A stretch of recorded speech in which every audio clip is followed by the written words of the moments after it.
nous abandonnons les voies de Dieu, nous ouvrons la route au châtiment.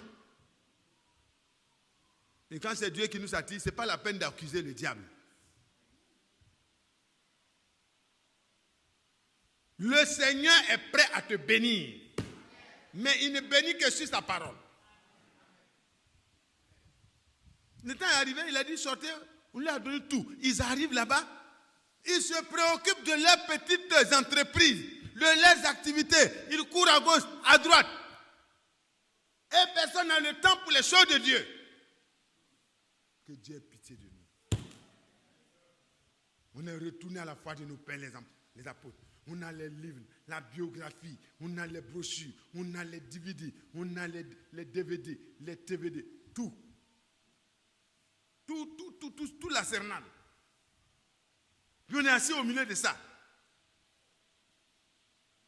Le temps n'est pas encore venu de s'occuper.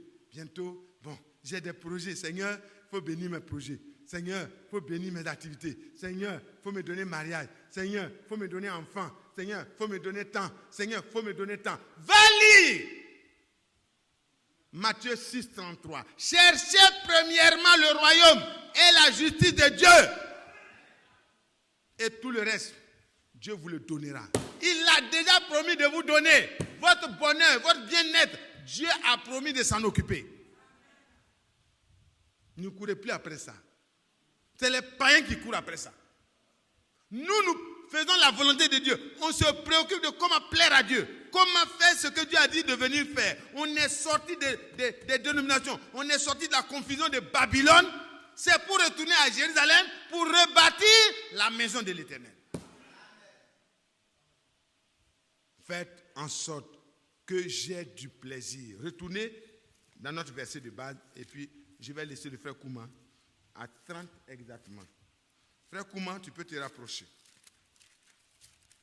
Oh là là, c'est beau, c'est merveilleux. Quand on comprend et que notre cœur se révolte contre nous-mêmes pour comprendre que ce n'est plus le moment de courir derrière ces choses-là, comme Géasi.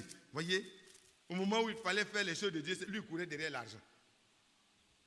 Et ça, il veut faire des champs, il veut faire des bâtiments, il veut faire ça, il veut faire ça, il veut faire ça. Il n'a plus de temps pour les choses de Dieu.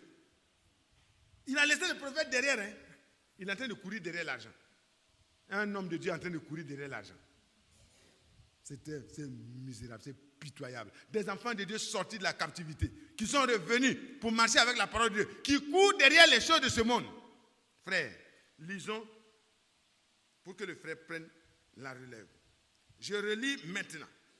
Amen. Verset 2. Ainsi parle l'Éternel des armées. Ce peuple dit, le temps n'est pas venu. Le temps de rebâtir la maison de l'Éternel. Et nous avons lu que la maison de l'Éternel, le temple de Dieu, c'est ton cœur. C'est toi-même.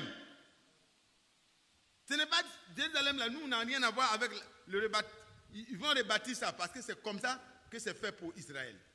Mais pour toi et moi, nous avons une responsabilité de laisser Dieu rebâtir notre cœur. Amen. Continuons. Il dit, ce n'est pas le temps de bâtir. De rebâtir la maison de l'Éternel. C'est pourquoi ainsi parle l'Éternel. La parole de l'Éternel leur fut adressée par Agé le prophète. Est-ce le temps pour vous d'habiter vos maisons lambrisées quand cette maison est en ruine? Est-ce que c'est le temps? Je vous pose la question. Est-ce que c'est bon de voir nos projets? On veut que nos projets réussissent. On veut avoir ça, on veut avoir ça, on veut avoir ça. Et on est très peu préoccupé par l'état spirituel pour lequel le Seigneur nous a fait sortir de toutes les organisations. Où sont passées ces nuits de prière individuelles? Où sont passés ces moments où on se retrouve à 2, à 3 pour passer du temps pour dire Seigneur, mon cœur, je te le reconsacre. Tu as promis de restituer tout. Restitue. Pour rebâtir le temple de Jérusalem, le Seigneur a permis que tout soit restitué. Frère, comment c'est pas vrai? Tout a été restitué, même tous les objets d'or et d'argent. Et ils ont transporté ça. Aucun bandit n'a touché à ça. Quand Dieu restaure, le diable ne peut pas toucher. C'est pas vrai? Quand Dieu restaure, aucun démon ne pourra toucher à ton foyer. Quand Dieu restaure, toutes les choses que le diable avait brisées et mis en captivité, Dieu les redonne. Mais c'est ton cœur d'abord.